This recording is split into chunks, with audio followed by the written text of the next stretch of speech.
ஒரு கீழ்நோக்கிய சுழல் தொடங்குகிறது. அண்ணாவால் இனி வேலைக்கு போக முடியாது. விடுப்பு எடுக்க வேண்டியதாயிற்று. அந்த நேரத்தில் அவரது கணவர் ஒரு வெற்றிகரமான வழக்கறிஞராக இருந்தபோதிலும் அவர்களின் தனிப்பட்ட நிதிகளை குழப்பிவிட்டார் என்பதை அவர் கண்டுபிடித்தார். அவள் முன்பு அறிந்திராத குறிப்பிடத்தக்க கடன்களை அவள் அடைக்க வேண்டியிருந்தது. தொடங்குவதற்கு கூட அவளிடம் பணம் இல்லை. ஆச்சரியப்படுவதற்கில்லை, இன்னும் உணர்ச்சிகரமான, உளவியல் ரீதியாகவும் மன உளைச்சலும் அதிகரிக்கத் தொடங்கின. அண்ணாவின் மனம் வட்டமடித்தது. தொடர்ந்து கேள்விகளால் நிரம்பி வழிந்தது. எங்கள் குழந்தைகளை நான் எவ்வாறு கவனித்துக் கொள்வேன்? எதிர்காலத்தில் இந்த அதிர்ச்சியை நாம் அனைவரும் எவ்வாறு சமாளிப்போம்? அது நம் வாழ்க்கையை எவ்வாறு பாதிக்கும்? என் கணவர் ஏன் என்னிடம் விடைபெறாமல் சென்றார்? அவர் இவ்வளவு மகிழ்ச்சியற்றவர் என்று எனக்கு எப்படி தெரியாமல் போனது? மனைவியாக நான் தோற்றுவிட்டேனா? அவர் எப்படி என்னை 2 சிறு குழந்தைகளுடன் விட்டு செல்ல முடியும்? அவர்களை நானே எப்படி வளர்க்க முடியும்? அப்போதுதான் அவளது சிந்தனையில் தீர்ப்புகள் புகுந்தன.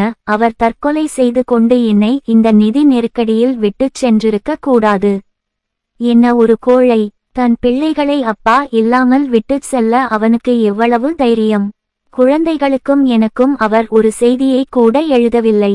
ஒரு குறிப்பு கூட விட்டுச் செல்லாததற்காக நான் அவரை வெறுக்கிறேன். என்னை விட்டுட்டு இந்த குழந்தைகளை தனியா வளர்க்க வைக்கிறது என்ன கொடுமை! இது நம்மை என்ன செய்யும் என்று அவருக்கு ஏதாவது யோசனை இருந்ததா? இந்த எண்ணங்கள் அனைத்தும் ஒரு வலுவான உணர்ச்சி தாக்குதலை கொண்டிருந்தன. இது அவளுடைய உடலை மேலும் பாதித்தது. 9 மாதங்களுக்குப் பிறகு மார்ச் 21, 2008 அன்று அண்ணா இடுப்புக்கு கீழே செயலிழந்து எழுந்தார். சில மணி நேரங்களுக்குள்ளாகவே அவர் ஒரு மருத்துவமனை படுக்கையில், அவருக்கு அருகில் ஒரு சக்கர நாற்காலியில் கிடந்தார். அவருக்கு நரம்பு அழற்சி இருப்பது கண்டறியப்பட்டது. புறநரம்பு மண்டலத்தின் வீக்கம். பல சோதனைகளுக்கு பிறகு மருத்துவர்களால் பிரச்சினைக்கான காரணம் என்று எதையும் கண்டுபிடிக்க முடியவில்லை. எனவே அவர்கள் அண்ணாவுக்கு ஒரு ஆட்டோ இம்யூன் நிலை இருக்க வேண்டும் என்று கூறினர். அவரது நோயெதிர்ப்பு அமைப்பு அவரது கீழ் முதுகெலும்பில் உள்ள நரம்பு மண்டலத்தை தாக்கியது. நரம்புகளை பூசும் பாதுகாப்பு அடுக்கை உடைத்து அவரது 2 கால்களிலும் பக்கவாதத்தை ஏற்படுத்தியது. அவளால் சிறுநீரை அடக்க முடியவில்லை. குடலை கட்டுப்படுத்துவதில் சிரமம் இருந்தது. அவளுடைய கால்களிலும் பாதங்களிலும் எந்த உணர்வோ அல்லது இயக்க கட்டுப்பாடும் இல்லை. சண்டை அல்லது விமான நரம்பு மண்டலம் இயக்கப்பட்டு நாள்பட்ட மன அழுத்தம் காரணமாக இருக்கும்போது வெளிப்புற சூழலில் இருந்து அது உணரும் நிலையான அச்சுறுத்தலை சமாளிக்க உடல் அதன் அனைத்து ஆற்றல் இருப்புகளையும் பயன்படுத்துகிறது. எனவே உடலின் வளர்ச்சி மற்றும் பழுதுபார்ப்புக்கு அதன் உள் சூழலில் எந்த சக்தியும் இல்லை. நோயெதிர்ப்பு மண்டலத்தை சமரசம் செய்கிறது. அதனால் அண்ணாவின் உள் முரண்பாடு காரணமாக அண்ணாவின் நோயெதிர்ப்பு மண்டலம் அவளது உடலை தாக்கிக் கொண்டிருந்தது. அவள் மனதில் உணர்வுபூர்வமாக அனுபவித்த வலியையும் வேதனையையும் அவள் இறுதியாக உடல் ரீதியாக வெளிப்படுத்தினாள். சுருக்கமாக, அண்ணாவால் தனது உடலை நகர்த்த முடியவில்லை, ஏனென்றால் அவள் வாழ்க்கையில் முன்னேறவில்லை. அவள் கடந்த காலத்தில் சிக்கிக்கொண்டாள். அடுத்த 6 வாரங்களுக்கு அண்ணாவின் மருத்துவர்கள் வீக்கத்தை குறைக்க நரம்பு டெக்ஸாமெதாசோன் மற்றும் பிற கார்டிகோஸ்டீராய்டுகளின் பெரிய அளவுகளுடன் அவருக்கு சிகிச்சையளித்தனர். கூடுதல் மன அழுத்தம் மற்றும் அவர் எடுத்துக்கொண்டிருந்த மருந்துகளின் வகைகள் காரணமாக இது நோயெதிர்ப்பு மண்டலத்தை மேலும் பலவீனப்படுத்தும். அவர் ஒரு ஆக்கிரமிப்பு பாக்டீரியா தொற்றுநோயையும் உருவாக்கினார். அதற்காக அவரது மருத்துவர்கள் அவருக்கு அதிக அளவு நுண்ணுயிர் எதிர்ப்பிகளை வழங்கினர். 2 மாதங்களுக்கு பிறகு அண்ணா மருத்துவமனையில் இருந்து விடுவிக்கப்பட்டார். சுற்றி வர ஒரு வாக்கர் மற்றும் ஊன்றுகோல்களை பயன்படுத்த வேண்டியிருந்தது.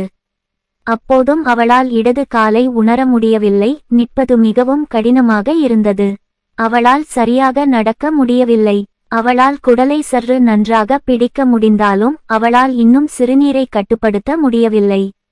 நீங்கள் கற்பனை செய்வது போல இந்த புதிய சூழ்நிலை அண்ணாவின் ஏற்கனவே அதிக மன அழுத்த நிலைகளை அதிகரித்தது. அவர் தனது கணவரை தற்கொலைக்கு இழந்திருந்தார். தன்னையும் தனது குழந்தைகளையும் காப்பாற்ற அவரால் அதிகம் வேலை செய்ய முடியவில்லை. அவர் கடுமையான நிதி நெருக்கடியில் இருந்தார். அவர் 2 மாதங்களுக்கும் மேலாக செயலிழந்த நிலையில் மருத்துவமனையில் வசித்து வந்தார். அவளது தாய் உதவிக்கு செல்ல வேண்டியிருந்தது. அன்னா உணர்ச்சி ரீதியாகவும் மன ரீதியாகவும் உடல் ரீதியாகவும் பாதிக்கப்பட்டிருந்தாள். அவளிடம் சிறந்த மருத்துவர்களும் புகழ்பெற்ற மருத்துவமனையின் சமீபத்திய மருந்துகளும் இருந்தபோதிலும் அவள் குணமடையவில்லை. 2009 வாக்கில் அவரது கணவர் இறந்த 2 ஆண்டுகளுக்குப் பிறகு அவருக்கு மருத்துவ மனச்சோர்வு இருப்பது கண்டறியப்பட்டது. எனவே அவர் இன்னும் அதிக மருந்துகளை உட்கொள்ளத் தொடங்கினார். இதன் விளைவாக அன்னாவின் மனநிலை கோபத்திலிருந்து துயரத்திற்கு, வலிக்கு, துன்பத்திற்கு, நம்பிக்கையின்மைக்கு, விரக்திக்கு, பயத்திற்கு, வெறுப்புக்கு பரவலாக ஊசலாடியது. அந்த உணர்ச்சிகள் அவளுடைய செயல்களை பாதித்ததால் அவளுடைய நடத்தை ஓரளவு பகுத்தறிவற்றதாக மாறியது. முதலில் அவள் தனது குழந்தைகளை தவிர அவளைச் சுற்றியுள்ள அனைவருடனும் சண்டையிட்டாள்.